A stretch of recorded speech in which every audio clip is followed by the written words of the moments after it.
रहे हैं वो है इंजन के ऊपर। इंजन जो है वो क्या चीज़ है।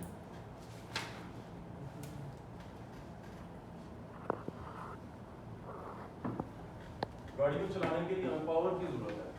इंजन क्या है? इंजन एक पावर प्लांट है जो गाड़ी को चलाने के लिए हमें पावर प्रोवाइड कर रहा है। अब इंजन मुख्तलिफ तरह के आते हैं। इंजन को मुख्तलिफ तरीके से उसको कर सकते हैं, क्लासिफिकेशन उसकी यानी कि मुख्तलिफ हिस्सों में उसको तकसीम कर सकते हैं, उसकी टाइप्स मुख्तलिफ कह सकते हैं। सबसे पहली जो टाइप आती है वो फ्यूल के हिसाब से आती है। इंजन को हम सबसे पहली चीज़ जो क्लासिफिकेशन कर सकते हैं यानी कि उसको मुख्तलिफ हिस्सों में तकसीम कर सकते हैं वो है सबसे पहले फ्यूल के हिसाब से, उसके बाद स्ट्रोक के हिसाब से। फिर हम इंजन को स्ट्रोक के हिसाब से भी क्लासिफाई कर सकते हैं। तीसरे नंबर पे आ जाता है सिलेंडर्स के हिसाब से।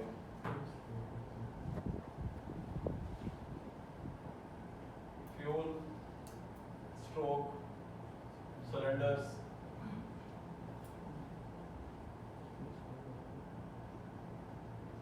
वेल ट्रेन के हिसाब से। ये इंजन को क्लासिफाई करने के लिए उसको जो है वो हिस्सों में तकसीम करने के लिए ये सब वो पैरामीटर्स हैं, वो सब तरीके हैं जिससे आप उसको नंबरिंग दे सकते हैं, क्लासिफाई उसको कर सकते हैं। फ्यूल के हिसाब से क्या है? फ्यूल के हिसाब से हमारे पास कितनी तरह के इंजन आते हैं? दो। कैसे? पेट्रोल, डीजल, उसके बाद एलपीजी, सीएनजी,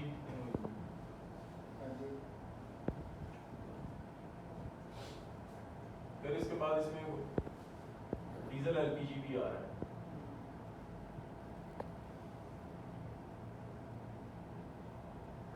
डीजल एलपीजी या सीएनजी,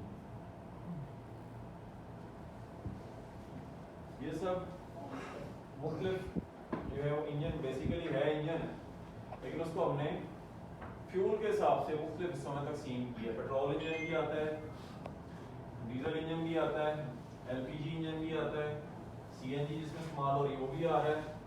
ये ऐसा डीजल एलपीजी के साथ मिक्स होके कंज्यूम हो रहा है वो भी आ रहा है, और डीजल सीएनजी के साथ मिक्स होके कंज्यूम हो रहा है, चल रहा है, वो भी आ रहा है। तो ये इंजन की जो है क्लासिफिकेशन है फ्यूल के हिसाब से। स्ट्रोक के हिसाब से, स्ट्रोक के हिसाब से हम उसको कैसे, टू स्ट्रोक और फोर स्ट्रोक,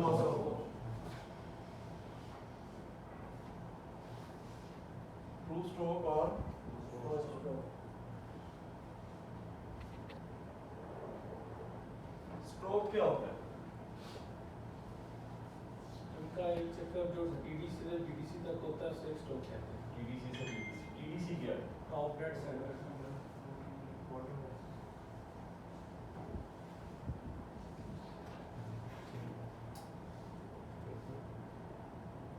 पिस्टन जो टॉप पे जाके जहाँ पे अपनी मूवमेंट रोक देता है, यहाँ पे जाके रुक जाता है, वो इसका टीडीसी है।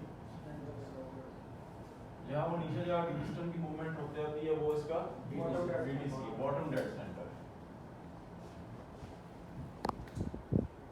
अब स्ट्रोक हम किसको कहते हैं कि हम पिस्टन जो है वो टॉप बीडीसी से बीडीसी तक है या बीडीसी से टीडीसी तक है, वो एक स्ट्रोक कंसीडर होगा। कितने स्ट्रोक कंसीडर होंगे? एक। तो टू स्ट्रोक इंजन है उसमें क्रैंकशाफ्ट जो है उसकी जो रेवोल्यूशन है वो एक चक्कर में 2 दफा वो स्ट्रोक करेगी। जो हमारा 4 स्ट्रोक इंजन है उसमें क्रैंकशाफ्ट 2 चक्कर घूमेगी और पिस्टन के 4 स्ट्रोक होंगे। पिस्टन के 4 स्ट्रोक होंगे, यानी कि जो क्रैंकशाफ्ट है वो 720 डिग्री घूमती है, रोटेट करती है। स्ट्रोक कौन कौन से हैं?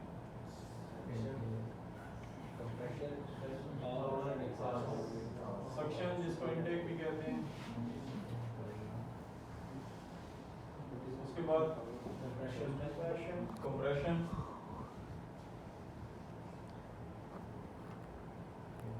उसके बाद पावर एग्जॉस्ट।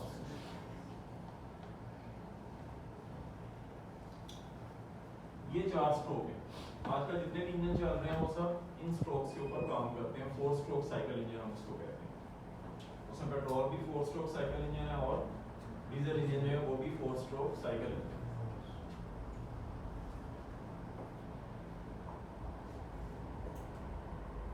सिलेंडर्स के हिसाब से, नंबर ऑफ सिलेंडर्स के हिसाब से भी इसकी होती है नंबर ऑफ, यहाँ पे छठा चौथा अरेंजमेंट ऑफ,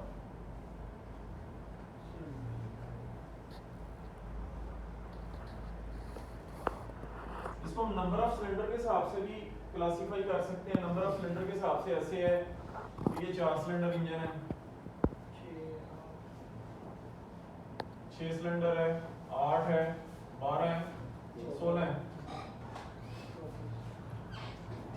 बढ़ते जाएंगे जो जो पावर प्लांट के इंजन आ जाते हैं। ये नंबर ऑफ सिलेंडर्स है उसके हिसाब से। अरेंजमेंट ऑफ सिलेंडर क्या होता है?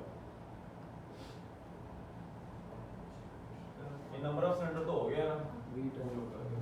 अरेंजमेंट ऑफ सिलेंडर के हिसाब से क्या होता है?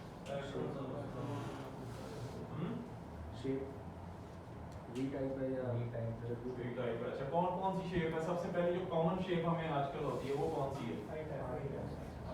वर्टिकल में आई टाइप। आई टाइप किसको कहते हैं? वो टाइम आ जाएगी जिसमें 4 सिलेंडर हो गए या 6 सिलेंडर हो गए, उसको हम कहते हैं इनलाइन।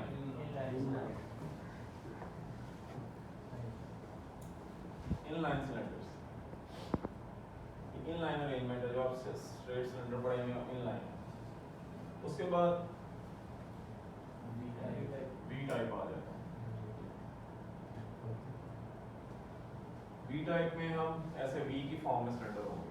इस तरह हमारा जो है वो अपना एसी कंप्रेसर है, उसमें वी टाइप है, इनलाइन वी टाइप। और इसके बाद डब्ल्यू टाइप। वो कौन सा होता है? डब्ल्यू टाइप इंजन आए हैं इंजन में ना गाड़ी में। वो आप उसको टाइप नहीं, वो इंजन की टाइप ही हो रहा है, वेंकल इंजन उसको कहते हैं। रोटरी या वेंकल, वो वेंकल इंजन, वो मज़दा RX 8 में आया वेंकल इंजन। वो एक उसकी वो चीज़ ही और हम उसको वेंकल इंजन कहते हैं। हम उसको टाइप में नहीं उसको लिखते, अरेंजमेंट ऑफ सिलेंडर नहीं लिखते। उसमें सिलेंडर होता ही नहीं, उसमें रोटर होता है ना, लूप होता है ऐसे ऐसे करके लूप जो है वो रोटेट हो रहा होता है, रोटरी वेंकल इंजन। बी टाइप हो गया। इसके बोलते हैं ऑपोजिट सिलेंडर।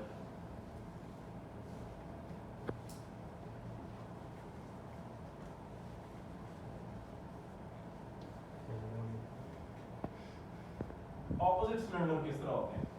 वी टाइप आपको मैंने बताया ऐसे है। वी टाइप ऑपोजिट में किस तरह होता है कि वो बैक टू बैक होते हैं, ऐसे ये और इधर ऐसे। ये वी टाइप है और ये ऐसे ऑपोजिट सिलेंडर्स। ऑपोजिट सिलेंडर का हमें फायदा क्या होता है? ऑपोजिट सिलेंडर का फायदा ये होता है कि जो इंजन की हाइट है उसको हम रिड्यूस कर देते हैं। इंजन की हाइट रिड्यूस होती है तो ओवरऑल गाड़ी की हाइट रिड्यूस होती है। जब उसकी हाइट रिड्यूस होती है तो फिर सेंटर ऑफ ग्रेविटी गाड़ी का रिड्यूस होता है, इसकी स्टेबिलिटी इंप्रूव होती है। ऑपोजिट सिलेंडर जो इंजन है ये ज़्यादातर ये आपकी रेसिंग कार्स में उसमें ये ज़्यादा इस्तेमाल होते हैं ऑपोजिट सिलेंडर्स। उसको वेल ट्रेन के हिसाब से, वेल ट्रेन के हिसाब से इस तरह होता है। कुछ इंजन होते हैं जो उनको कहते हैं OHC, overhead camshaft engine. Overhead camshaft engine. कुछ इंजन होते हैं वो होते हैं OHV,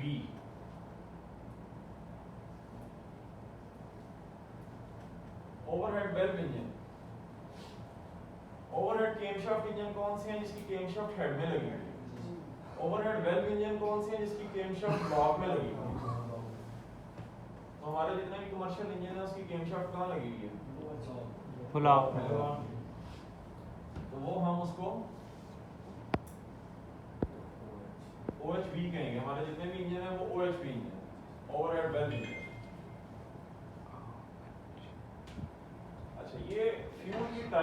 टाइप के हिसाब से, टाइप ऑफ फ्यूल। फिर उसको इंजन को हम क्लासिफाई इंजेक्शन के हिसाब से भी करते हैं।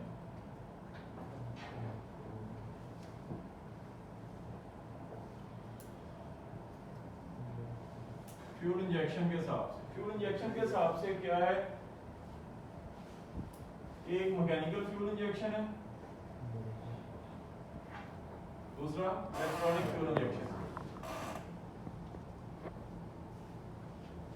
यूटोंग में हम ये दोनों इस्तेमाल कर रहे हैं। जो हमारी मिनी यूटोंग है वो मैकेनिकल फ्यूल इंजेक्शन सिस्टम पे बेस करती है, जो हमारी 6122 या 6127 है वो इलेक्ट्रॉनिक फ्यूल इंजेक्शन सिस्टम के ऊपर बेस करती है। इसमें फ्यूल को हम मैकेनिकली कंट्रोल कर रहे हैं, इसमें फ्यूल को हम इलेक्ट्रॉनिकली कंट्रोल कर रहे हैं। यहाँ तक किसी का कोई सवाल हो? ये इंजन की बेसिक थी क्लासिफिकेशन, इंजन को हम कैसे क्लासिफाई करते हैं।